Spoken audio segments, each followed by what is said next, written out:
Thanks for joining us on Grand Island Television for our City Matters segment, where each month we take an inside look on important matters that are taking place here at the City of Grand Island on topics that matter to you. And this month is no different, as we will discuss some proposed redevelopment plans for Skagway North and Lincoln neighborhood, recruitment efforts to fill key positions here at the City of Grand Island, and upcoming union negotiations. First in the studio today is Chad Nabity, who is the Regional Planning Director. One of his areas of responsibility is overseeing the Community Redevelopment Authority. Today, he will be giving us an update on 2 redevelopment plans, which, if implemented, would help reduce or eliminate blight in some parts of our city. We're glad to have Chad back in the studio again. Thank you, Wendy.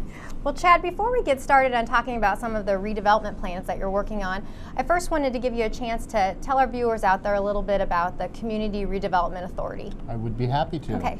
The Community Redevelopment Authority is a body created by the City Council.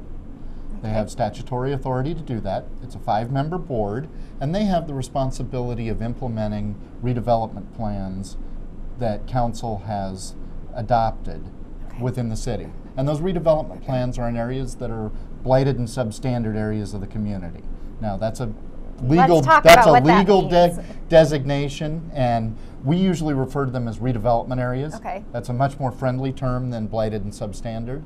But blighted and substandard is a legal definition. Okay. And it includes things like a majority, 50% or more, of the buildings are 40 years old or older. Okay. There are fire hazards, there are buildings that are dilapidated, improper platting, meaning that the property, when it was divided up into lots that were way too small or divided up without street access. All of those kinds of things can lead to an area being declared blighted and substandard. And so the Community Redevelopment Authority, we're going to sometimes refer to that as the CRA too. Right. Do they just work strictly with those types of areas? They only have authority in areas that are blighted and substandard. So their authority is to look at those areas and look at ways to reduce the influences that are creating them as blighted and substandard, whether that's building new buildings, refurbishing older buildings, removing dilapidated structures, purchasing property and removing structures from that property, buying the property and making it available for redevelopment, or if there's a developer in an area, looking at that and looking at ways that we can use things like tax increment financing to encourage new development or refurbish development in those areas. So it sounds like there's a lot of different ways you can kind of reach those areas. Certainly. There are a variety of methods that are effective depending on who is doing what. Okay. Well, Chad, what is the role of the CRA in city government? How does that tie together? Well, the CRA is a separate body. They are created by council. They don't have any authority that council doesn't give them. Okay. In order to enact a contract for tax increment financing, there has to be a redevelopment plan approved or an amendment approved specific to that project. And that approval comes through council. So council doesn't approve the contract for tax increment financing, CRA does, but CRA doesn't have any authority to do it unless council has set the policy and said, this is the direction that we think you should go. So they'll always come to council before they move on direction. Well, I know right now you've been busy working on a couple different redevelopment plans and things. The first one I wanted to talk to you today about was the Skagway North one. Can you tell me a little bit about how this project came about and what that entails? Well, the Skagway North plan, Skagway has been somewhat interested in the blight designation for the 5 Points area since council in about 04-05 said, why don't you look at that, CRA? Why don't you look at doing a blight designation for the 5 Points area? When we did that, we also included Broadwell and Eddy and some of West 2nd Street. It kind of goes up those commercial areas. But 5 Points was included in that. The Skagway actually volunteered some space in their banquet center to hold some community meetings up there. So we held some meetings in there, and with that, they were at the table looking at what they could do in the future. And tax increment financing gives them the ability to do things a little bit faster and maybe make a bigger impact all at once. Than they could have on their own. Than they could have. Okay. Exactly. And the redevelopment of that 5 Points commercial area, you know, Skagway's been an anchor in that area Very true. for 50 years. And if they are willing to reinvest in that area, I think that that's going to solidify that commercial neighborhood for probably the next 50 years.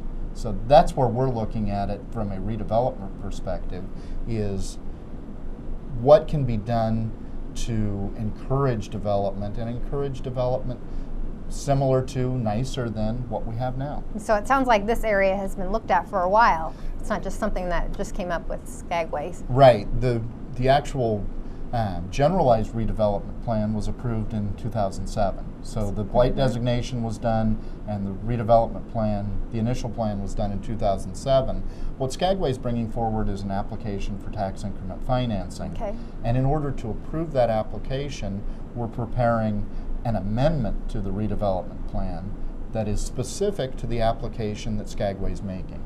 Okay. And they're looking at tearing down the buildings that are on Broadwell, between Skagway and Broadwell. Okay. They're looking at changing their building so that they've got a pharmacy drive-through, something they don't have now, and eliminating the two entrances. That's kind of been an iconic thing with that Skagway North. I know. I was going to is say that you can come in from the east or the west.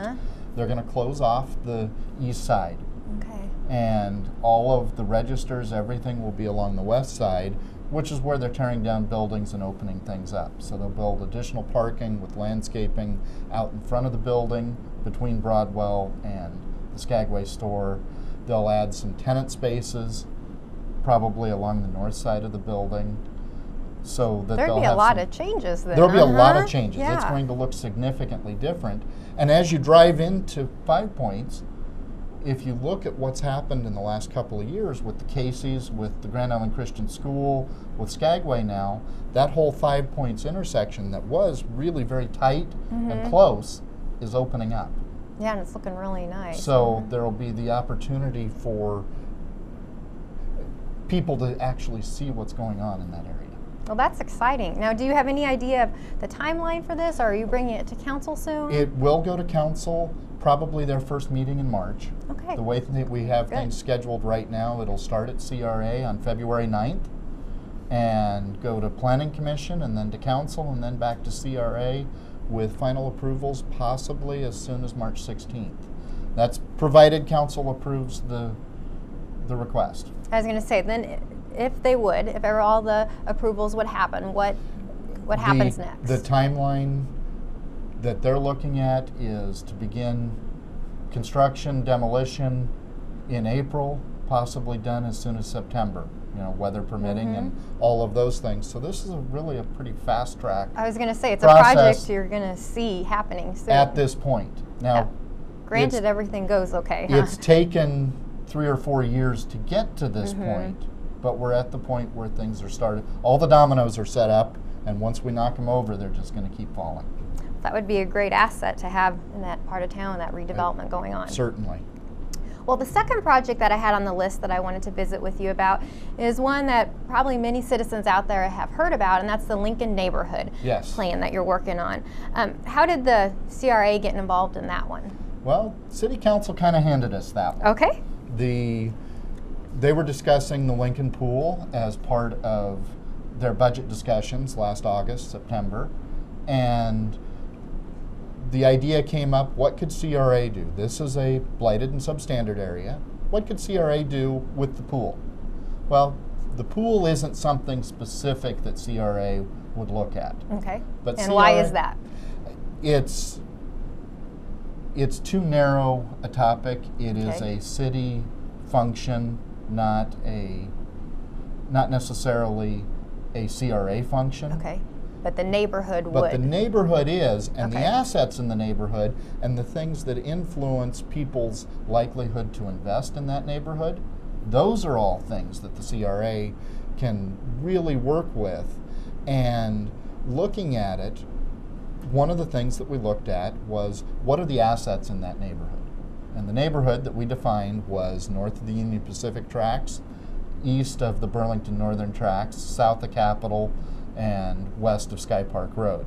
So kind of that whole northeast quadrant of the city. Well, I was wondering that because when you're talking about a whole neighborhood, Chad, I wonder, where do you even start? So first you pick the area of what that Right. entailed, is that right? Exactly. Okay. And then where do you go from there? Well, we invited all of the residents of the neighborhood to a meeting that we held in November, end of November, at the Lincoln School. Okay. And we asked them what they thought was important in their neighborhood. What are the assets in the neighborhood? What would they like to see in their neighborhood? What keeps them there? What would make them move from the neighborhood? Those kinds of questions. And so did you get a pretty good attendance at that meeting? We had or- about 60 people Oh, attend the great. meeting. Good. And so we sent out 800 letters, had 60 people show up. In the world I operate in, that's a good. full house. I was going to say, that's good turnout for the city. It's a really good turnout. And it was a very good meeting. We got it done in about an hour and a half, did a lot of brainstorming, got a lot of input from those residents. Okay. And what we'll do is take that input and use the same process for a redevelopment plan to create a redevelopment plan specific to that neighborhood. Now, this isn't specific to a project the way the Skagway one is. Okay, this is more an entire It's, area. it's more of a generalized redevelopment plan, Okay. but it's more specific than the one for redevelopment area 1 and redevelopment areas 1 and 4, I think it is, that are in that part of town. Okay. Those are very generalized. These will be more specific to that area of town and to the needs expressed at that meeting. Okay, can you tell us a little bit about maybe what some of your key findings were at that meeting, Well, or can we learn about that now or We not? certainly can. Okay. And there weren't any big surprises. Okay, but what was? The public came forward, they said, you know, the real assets in that neighborhood are the school, the park, and the pool. Those are the three things that people really see as draws into that neighborhood. Now, one of the other key things that I found very interesting is family ties and the fact that people grew up in that neighborhood and have moved back to that neighborhood. That is interesting. So, Things that they wish they had, you know, Okay. if they had a wish list, What- one of the key wish list items is a convenience store. When you think about it, if you drive around up there, there isn't a convenience store. The closest one is probably on 4th and Sycamore, and they don't even have gas anymore. yeah, I guess when you think about that, yeah, So- there isn't really one. You really have to get out to about Eddy Street or Broadwell to get a gallon of gas for your mower. Mm-hmm. Or if you're running low on gas, you've got to drive a ways to get to it. So those are things. There were issues with trains, well, and lack of access, although a lot of people commented, the long-term residents of that neighborhood commented that the Burlington Northern Overhead Rail really has opened up the neighborhood because okay. they don't have the at-grade rail through Right there. all the time. Good. It's also separated them a little bit because it cuts them off visually from the rest of the community, Yeah, I guess that's true too, huh? but it allows the access. So what we'll be looking at in that redevelopment plan will be how could CRA potentially help with Lincoln Pool as a means of financing that. Okay. We'll also be looking at where are some areas that would be appropriate for things like a convenience store. And bringing that forward, it'll go to CRA, go to council. If a convenience store was to come forward, more than likely what we would end up doing is a specific redevelopment plan amendment specific to the property that they were looking at, similar to what we're looking at for Skagway. So do you have any idea, this is a little bit different project, do you have any idea of a timeline or how this might all work out? The draft of that study should be available in either February or for the February or March meeting of the Community Redevelopment Authority, of the CRA. So you guys are working hard on that, huh? Yes. Okay. That probably involves quite a bit. It does, and because it's a little bit different study and I'm trying to incorporate the comments and the information gathered at the public meeting, it doesn't flow in the same way that most of them do. You know, there's a pretty standard format that you do this and this and this, and you plug in the appropriate information. This one doesn't quite fit that.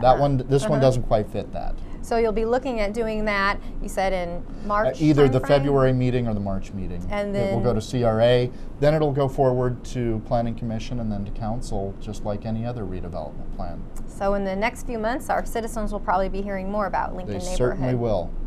Well, Chad, I think that wraps up our time together. Did you have any other comments or anything I forgot to ask you that you wanted to share with our viewers out there? I don't think so. I think we've covered CRA a little bit. There's a lot of other things the CRA does, the facade improvement program. If you look at all the new facades in the downtown area, some of them up at 5 Points, some down on South Locust, that's a very successful program that has made a big difference in the way the city looks.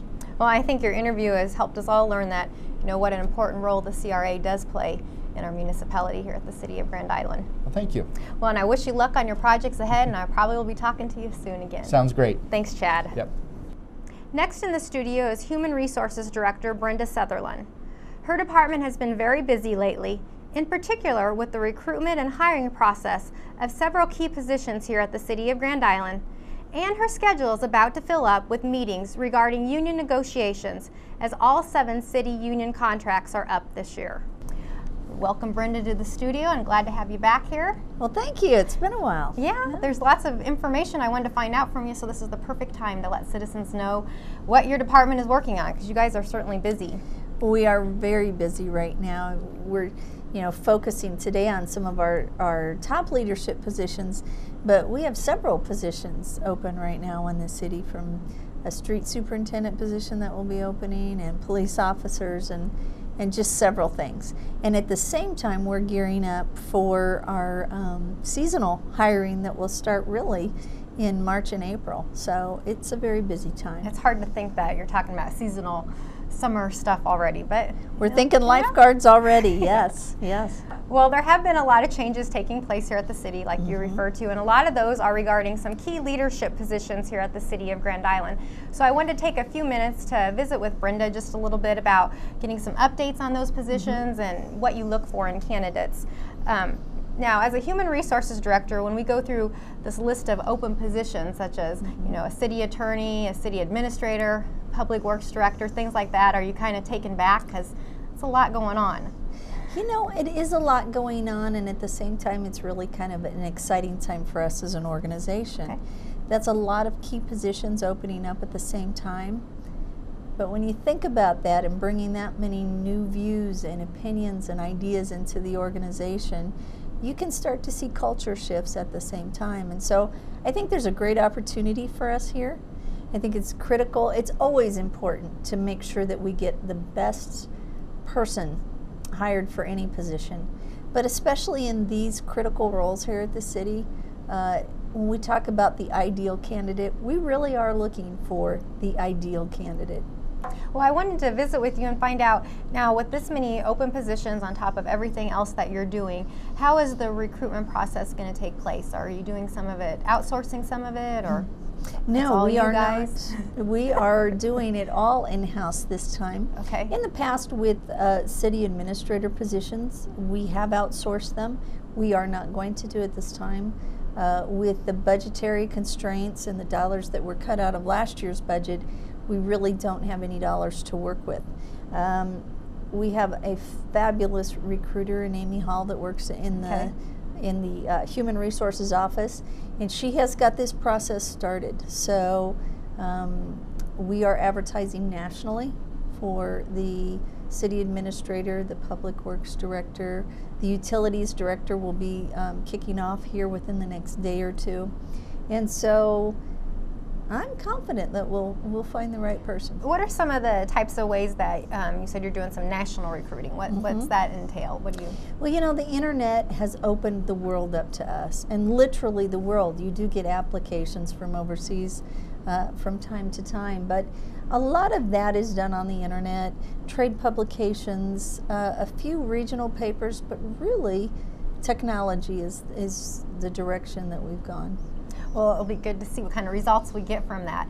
The position that I first wanted to visit with you about is the city administrator's position, and that is a key position here for the city of Grand Island. So I was curious, what type of qualities are you looking for in your ideal candidate? Well, you know, obviously we are looking for somebody whose integrity is above reproach.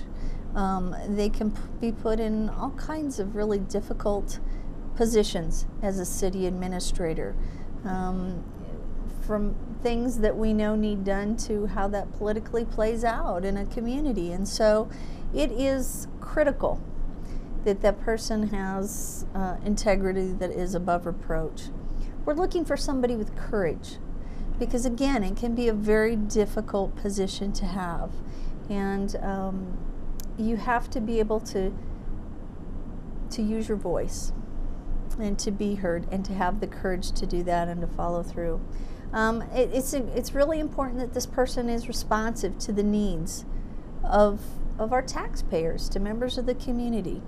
Obviously, we're looking for somebody who's a strategic planner, who's visionary, who has strong presentation and communication skills. So it sounds like you guys have thought a lot about what you're looking for. Now, how do you have the hiring process set up so that you can determine if someone has those qualities? Sure. Well, we talked last year about our online application process. It does go through there. And so when people do go online and apply, our requirements are all listed on the website. And so people can first look at that and see, do I qualify for this position or not? But once they do, they go through the process, they apply. As applications are coming in, we're going through them and saying, do they meet the qualifications or not? Little preliminary background check, just some things that we can do to start to identify those who might be the most qualified. Okay. And then after you have those figured out, where do you go from there, I guess? Well, from there, we'll start, again, it's a weeding process from start to end. And anytime somebody applies for a job, we start to watch all the cues. Do they follow the directions? Do they meet the deadlines? Everything is a hurdle, everything is kind of a test in the process. And so you do that because you're continually weeding down until you get to that number of people that you think are the most qualified, will have the best opportunity to be successful in the position. So we go through the application process, we start talking to people, we start maybe even with some preliminary phone interviews, things like that, again, to narrow the field until we get down to a few highly qualified candidates that we believe are appropriate for the council then to take a look at. So do you have any idea about how many people you usually bring in to interview for a position like this? I know it probably varies. There is no magic number. Okay. What's important is that we bring the right people in, and so, you know, that could be 2, it could be 6.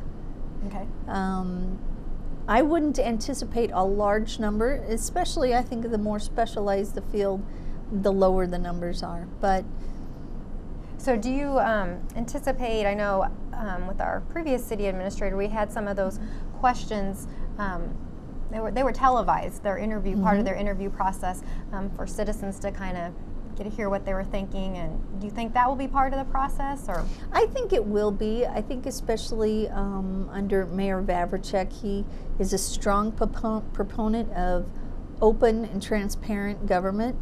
And so, you know, our last retreat, our council retreat this last Saturday was televised all day long because he does want the public to be a part of the process and educate them, and so that they can understand things. And so I would anticipate he would go through the same process with this. And so this person will probably be going through quite a few interviews, it sounds like. Probably, yes. Do you have any idea of what the timeline might be like to fill this position, Brenda? Well, obviously, you know, you always want to move along as quickly as you can with these types of things. The deadline for the city administrator is February 11th. Okay. Now, obviously, we are going to try to move as quickly as we can after that close date to again start to narrow and identify and move the process along. But it's critical that we do it and do it well. And so, you know, if it takes a little more time in some areas, we'll take that time to do it right. Because you want to bring the quality applicants Absolutely. forward. Well, I know another position that we have out there that you're in the process of looking for to fill is the Public Works Director. And that person oversees quite a few divisions here at the City of Grand Island. For our viewers that might not know, can you explain a little bit about what the responsibilities of that person is? Yes. The Public Works Director really does oversee quite a large department with several different divisions. It's a very diverse department. So this director is going to oversee the streets department, solid waste. So solid waste is the landfill. Okay, it's where all the garbage is taken. Wastewater treatment plant. So that would be where our sewage is handled. And then last but certainly not least is our engineering division. And our engineering division is the group that really takes projects from start to completion, whether it be South Locust widening or other projects of that magnitude. So this person is going to have a lot of knowledge in a lot of areas, it sounds like. They do. Engineering, an engineering background is obviously very helpful, to say the least, in this position. But they also have to be a really strong manager, because there are so many things happening at the same time with so many different departments that they really do have to be able to step back and be a strategic planner and communicator, as well as being very visionary with the projects that and the opportunities that our community may have. Now, is recruiting for a specific position like this, is it pretty hard to do? Are we getting a lot of applicants in, or?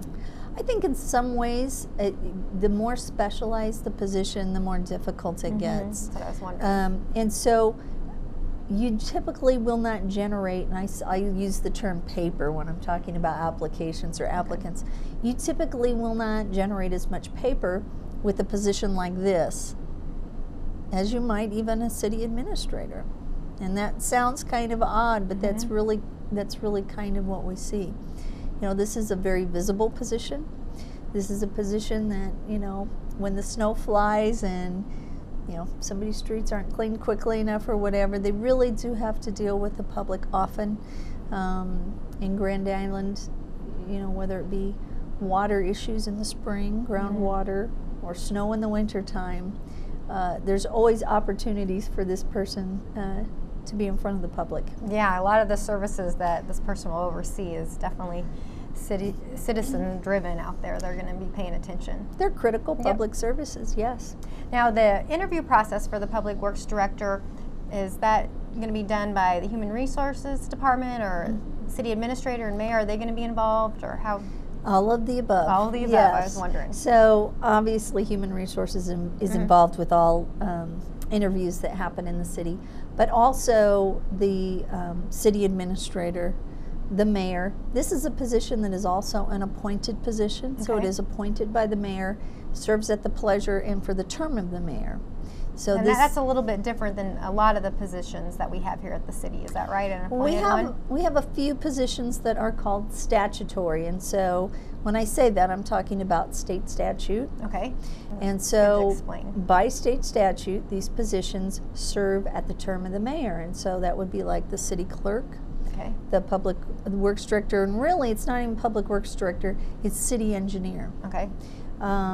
We have the two, we've had the two combined here. The city treasurer, which is in Grand Island, finance director, city treasurer, and then the city administrator, and then lastly, the city attorney. So we do have a few of those positions. We do.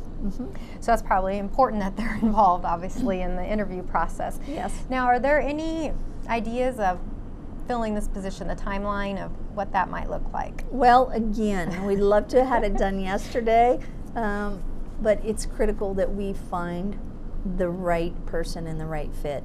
And so the application deadline for this is February 4th. It's coming up quickly. Obviously, again, we're going to move as quickly as we can, but we are not going to stop looking until we find the right person. So however long that takes is how long it's going to take. You have a lot going on all at once, Brenda. The next position I wanted to visit with you about is the city attorney. And that position is vacant right now, but we aren't actively recruiting for that. Is that correct? We aren't. I do anticipate some movement to happen shortly with that. I will say this. Anytime a position comes open at the city, we go through an evaluation process. Especially when our budget's been so tight the last few years. I know you really look into that a lot. Exactly, but tight budgets or not, it's the right thing to do. So whether it be city administrator or public works director or any position that would come open, we evaluate. Do we need to fill it again? Is there a better way to fill it? Do we look internally? Do we look outside? Do we go through a whole criteria? And so while we haven't gone out with this position, right now it's just going through the evaluation process that all the others do. That's what I was wondering. Right. So you're evaluating how that should be filled or Right. in what way. Right. But I do think that we'll be through with that shortly, and I do anticipate that we will be handling that one very, very soon. Another recruitment process in place, huh? About time. Who's filling that position, or how are those duties being filled right now since we don't have a city attorney? Well, we have a few people wearing two hats here at the city right now, and this is another one of those folks, and that would be Jason Ely, and he is our interim city attorney right now. Now, Jason just came to the city, just a few months ago, so he is a rather new employee to the city, but he has been willing to step up and help out and do whatever he can, and he is our acting interim city attorney at this point. So we have someone covering that right now, even Yes. if we aren't actively recruiting right now for that position. Finally, now Gary Mader just recently announced that he's going to be retiring soon, and Gary has been a long-standing director for our utilities department, so that's Yes. going to be a big position to fill. I was just wondering, I know you have a lot going on, but have you thought about starting to get the request out there, receiving applications for that position, or Actually, where are we at? yeah, that's going Okay. to go out in the next day or two. Okay, In fact, so- maybe today. So in February, when this is airing, it for sure is going to be out there. Oh, absolutely. Okay. This will be out by the time folks are watching. Okay. Gary does leave behind big shoes to fill. Yes, he does. At the same time, I will tell you, he has done a really marvelous job of developing the talent in the utilities department, in the management. And so while Gary is leaving, I know that there are very capable people in various levels and positions in the utility department, and we'll be fine. It's just another opportunity, as you Another said earlier, opportunity, to that's find someone right. else to fill the position. Now, after we talked about all this, I just get tired thinking about it, and I'm sure your department can be a little overwhelmed too. But there's also, this year's going to be a busy year for you guys in another way, and that's union negotiations are going to be taking place here at the city of Grand Island. And in 2011, and correct me if I'm wrong, but all of our contracts are going to be up for negotiation. Is that right? That is correct. September 30th, 2011, all of our contracts will expire. Okay, and so you start working on them months ahead of time, Yes. so that when that date comes, you're ready to go. Yes. Brenda, can you tell us just a little bit for our viewers out there, so they can get an idea about this? How many of our employees right now are currently part of a union? Right now, 74% of our employees are a part of one of our unions. The reason I was asking that is because unions play a big part of our city budget here, and sometimes I don't think our citizens understand that. So can you explain how the union negotiations and contracts and things are tied in with the city's budget? Well, they're really critical to the city's budget. When you think about between 70 and 72% of our general fund budget is directly related to employee costs. Yes, union contracts obviously do play a pretty critical role in that. No, I'm not saying good or bad or indifferent. I'm just saying they do that have an impact. they have quite an impact. And that's because of our big portion of our budget is personnel costs. Personnel costs. Okay. Well, I wanted to visit with you a little bit to gain a better understanding about how does our union negotiation process work here at the City of Grand Island? Well, and this year may be a little different year too. In the past. Okay, in the past. In the past, Okay. we have had myself as the Human Resources Director, the City Attorney, the Finance Director. We've been kind of a regular negotiating team for the city for the 10 years that I've been here.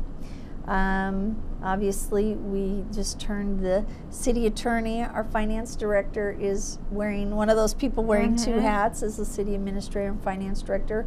However, I do anticipate that Mary Lou would be an active part of negotiations.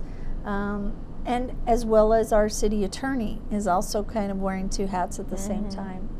And so I think that we are going to be trying to discover ways to be as efficient as possible in the negotiation process this year. Negotiating is very, very time consuming. And so that's probably the biggest push or biggest stretch of all, is how we fit all of that obligation in those hours into the schedule.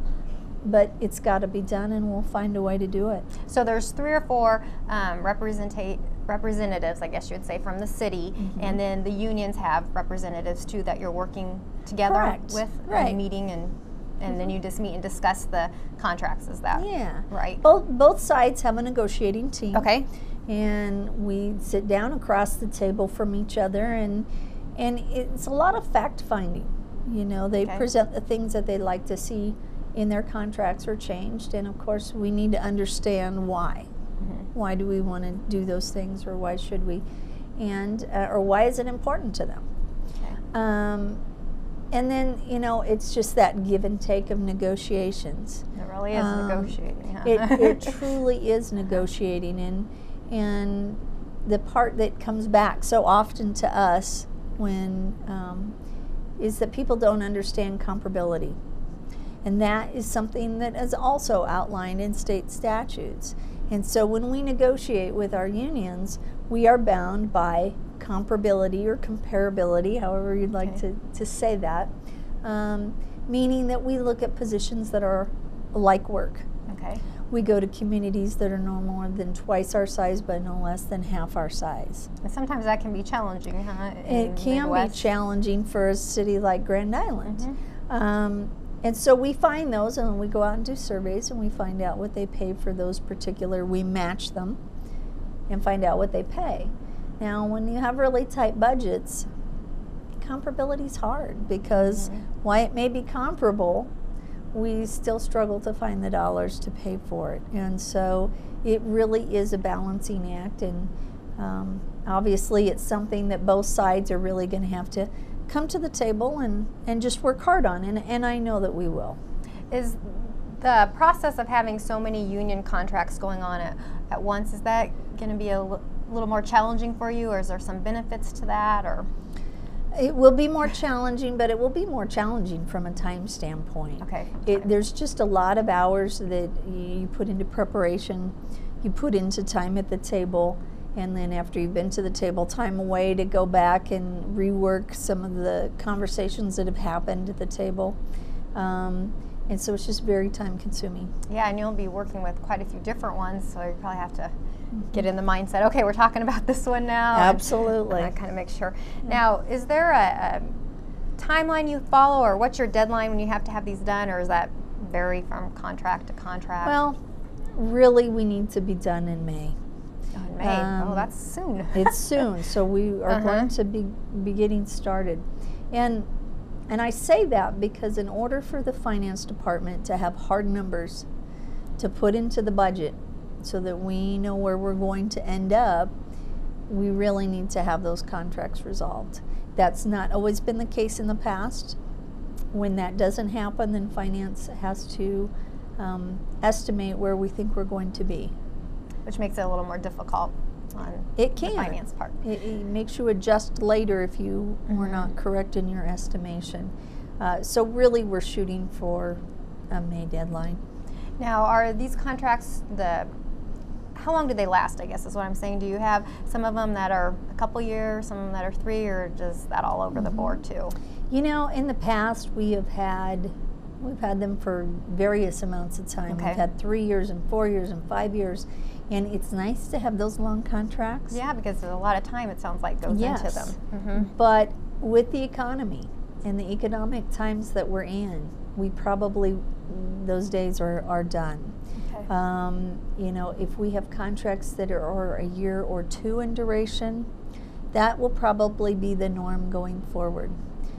Just because it is too hard to estimate what payroll expenses should look like 4 years from now. We have come out of some contracts recently, or are coming out of contracts that were negotiated 3-4 years ago. And at that time, the increases that were in there were very appropriate for what was happening economically at the time. Well, last year, as companies were freezing employees and laying off, and we had our increases already agreed to in contracts, holy cow, I mean, they really stood out. Who negotiated this? Yeah. And Well, then you unfortunately, I was one of those folks, but it seemed appropriate at the time. And so it really does get hard to look that far out into the future. And so I am anticipating probably shorter contracts. So even though it might take you more time, because you're going to be negotiating more often, it's probably the best thing with times like we're going through right now. For the city, it probably is. Well, Brenda, we covered a lot of information today. I appreciate you taking the time out of your schedule, because I know you have lots going on. But I know we also had some citizens out there that were curious as to what's going on with our open positions here. And also I wanted to make sure they were aware of the union negotiations that will be taking place in the next few months. So thank you for being a part of our segment today. Very good. Thank you. Believe it or not, redevelopment plans, recruiting for open positions, and union negotiations are not the only things taking place here at the City of Grand Island. To find out more city news, go to the city's front page website, found at grand-island.com, or stay tuned for other great segments on Grand Island Television. Thanks for joining us today on City Matters.